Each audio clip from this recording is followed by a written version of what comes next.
இந்தியர்கள் எல்லாவும் நாட்டை விட்டே வெளியே போங்க. எல்லா இந்தியன் எம்பசிக்கு முன்னாடி போய் ப்ரொடெஸ்ட் பண்ணலாம்.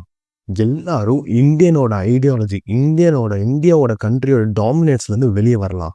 அப்படின்னு ஒரு முடிவை பங்களாதேஷ்ல இருக்க அந்த நாட்டு மக்களே முடிவு பண்ணியிருக்காங்க.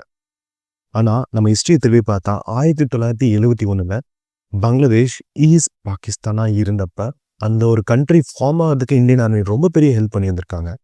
ஆனா இவ்வளோ பெரிய கோவம் எங்கேருந்து வந்துச்சு? எதனால பங்களாதேஷ் மக்கள் இவ்வளோ வெறுப்பை இந்தியன் மேல காமிச்சிருக்காங்க? அதுதான் இந்த வீடியோவில் நம்ம பார்க்க போறோம். வாங்க வீடியோக்குள்ள போகலாம். பங்களாதேஷ்ல எங்க பார்த்தாலும் கலவரம், எங்க பார்த்தாலும் ஆன்டி இந்தியன் ப்ரொடெஸ்ட். இந்தியன் எம்பசியை உடனே க்ளோஸ் பண்ணி ஆகணும்ப்பான்னு ஒரு பெரிய ஒரு கூட்டமே முன்னாடி இந்தியன் எம்பசி முன்னாடி நின்றுட்டு இருக்கு.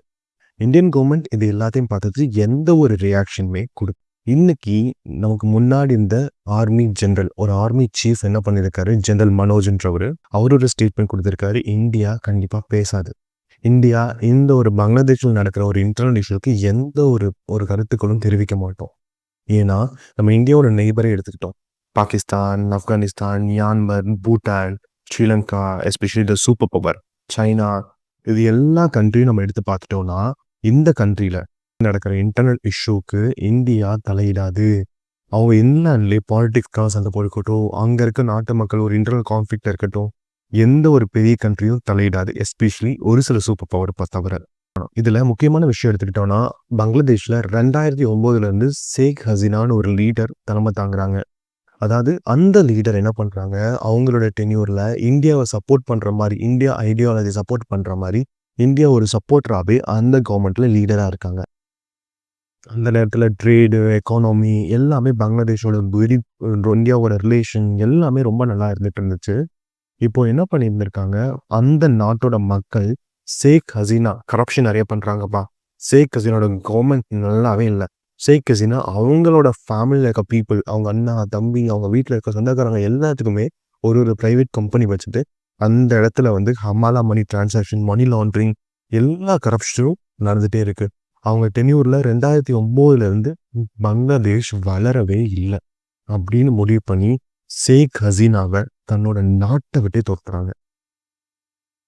நல்லா நினச்சி பாருங்க, ஒரு பெரிய ஒரு லீடர் இருக்காரு. எக்ஸாம்பிள் நம்ம இந்தியாவில் பிரைம் மினிஸ்டர் மாதிரி ஒரு பெரிய ஒரு பவர்ஃபுல்லான ஒரு லீடர் இருக்காரு, இந்த மாதிரி லார்ஜஸ்ட் டெமோக்ரஸின்ற மாதிரி ஒரு கண்ட்ரில இருந்தே.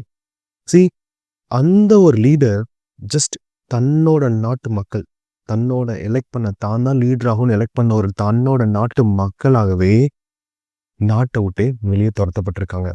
ஷேக் ஹசீனா துரத்தப்பட்டிருக்காங்க. அந்த இடத்துல இருந்து அவங்க தப்பிச்சு போன இடம் இந்தியாவுக்கு அவங்க தஞ்சம் அடைஞ்சிருக்காங்க.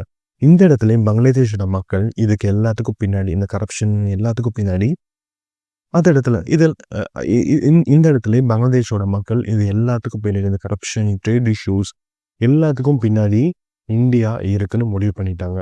இது எல்லாமே ஒரு அலிகேஷன் தான். அதுக்கப்புறம் ஒரு ஸ்டூடெண்ட் லீடர் எமர்ஜ் ஆகுறாரு.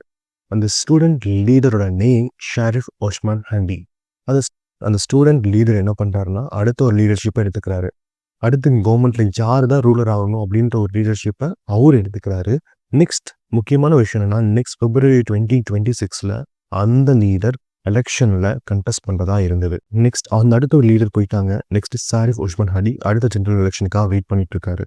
இந்த ஒரு டியூரேஷன் என்ன நடக்குதுன்னா, நம்ம விக்ரம் படத்துல, கமல்ஹாசன் படத்துல எல்லாம் வரும்ல, அதாவது விக்ரம் படத்துல முகமடி போட்டுட்டு நிறைய பேர் நிறைய ஒரு இல்லீகல் ஆக்டிவிட்டிலாம் பண்றாங்க இல்லையா, அதே மாதிரி ஷாரிஃப் ஒஸ்மான் ஹடியை அவர் ஒரு ஸ்பீச் கொடுத்துட்டு இருக்கும்போது, ஒரு கான்க்ளேவ் நடந்துட்டு இருக்கும்போது அந்த நேரத்துல முகமடி போட்ட ஒரு சில நபர்கள் அவரை ஷூட் பண்ணிட்டாங்க.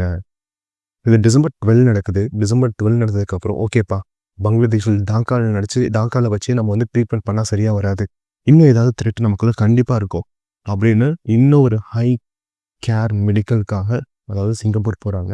சிங்கப்பூர்ல டிசம்பர் 18 அந்த லீடர் இறக்குறாரு. எல்லா இடத்துலையும் ரொம்ப மக்கள் கோவப்படுறாங்க. எல்லா இடத்துலையும் ப்ரொட்டஸ்ட் இன்னும் அதிகமாகுது. எல்லா இடத்துலையும் ப்ரொட்டஸ்டோட கலந்து வயலன்ஸும் அதிகமாகுது. இப்போ நான் பேசிட்டு இருக்க இந்த நேரத்தில் பங்களாதேஷில் நிறைய இந்தியர்கள் தாக்கப்படுறாங்க. நிறைய இந்தியன் எம்பசியோட பீப்புள், எம்பசியோட சாதாரண மக்களாக இருந்தாலும் அவங்க இந்த நாட்டில் இருக்காமன்னு ஒரு பெரிய ஒரு பொசிஷன் எழுது. என்ன விஜய், நீ சொல்கிற கதைலாம் அப்படியே ஒரு மூவி மாதிரியே இருக்குது அப்படின்னு கேட்டிங்கன்னா, ஆமாம், இதான் மூவியோட ட்ரெய்லரு. இனிமே தான் மெயின் பிக்சர் ஸ்டார்ட் ஆக போகுது. இனிமேல் நம்மளோட ஃபர்தர் டேஸில் நிறைய ஒரு பெரிய மாற்றங்களை வந்து பங்களாதேஷில் பார்க்கலாம். அது டிக்டேட்டர்ஷிப்பாக இருக்கலாம். ஒரே ஒரு தலைவன் தன்னோட நாட்டை கண்ட்ரோல் எடுத்துட்டு எல்லாத்தையும் சப்ரஸ் பண்ணி தான் மட்டும் ரூல் பண்ணலாம். அல்லது பாகிஸ்தான் டாமினன்ஸ் மைட் இருக்கலாம்.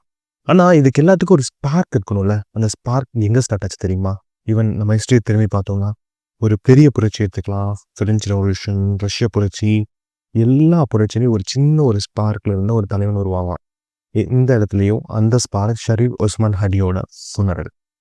அதாவது இறப்பில் அந்த நடந்த நிகழ்வு அந்த இடத்துல என்ன நடந்துச்சுன்னா இந்தியாவுக்கு அகேன்ஸ்டாக திரும்பியிருக்காங்க.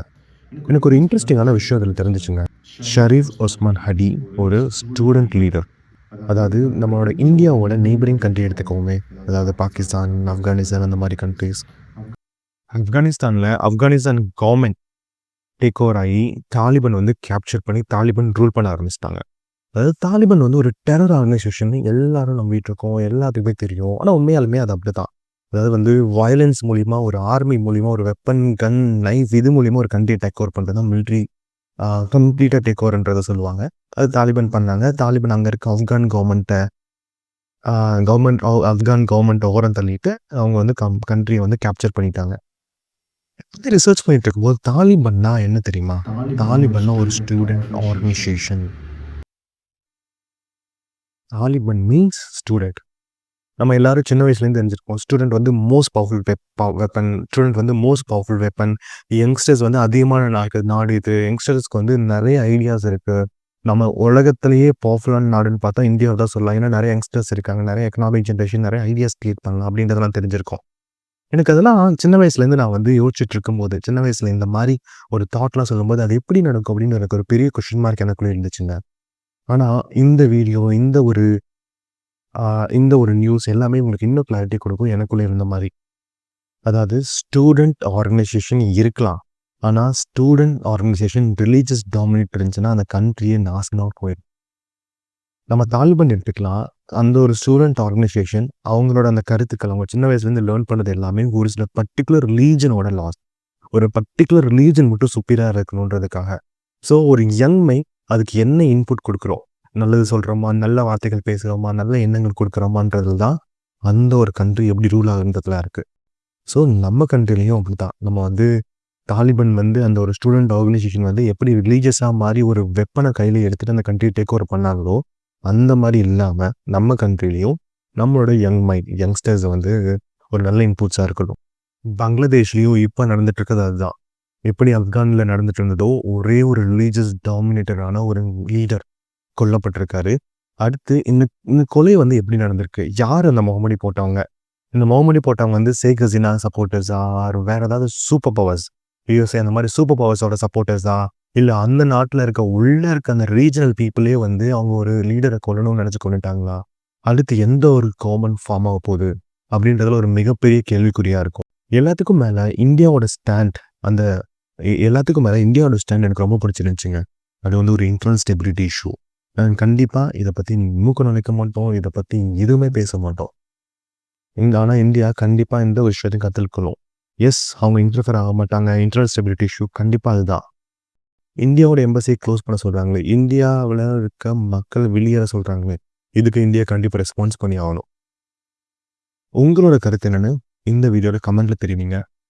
நீங்கள் என்ன ஸ்டாண்ட் எடுக்கிறீங்க? நீங்கள் இந்தியாவில் இருக்க ஒரு பிரைம் மினிஸ்டராக இருந்தால் நீங்கள் என்ன ஸ்டாண்ட் எடுப்பீங்கிறது கருத்து தெரிவிங்க.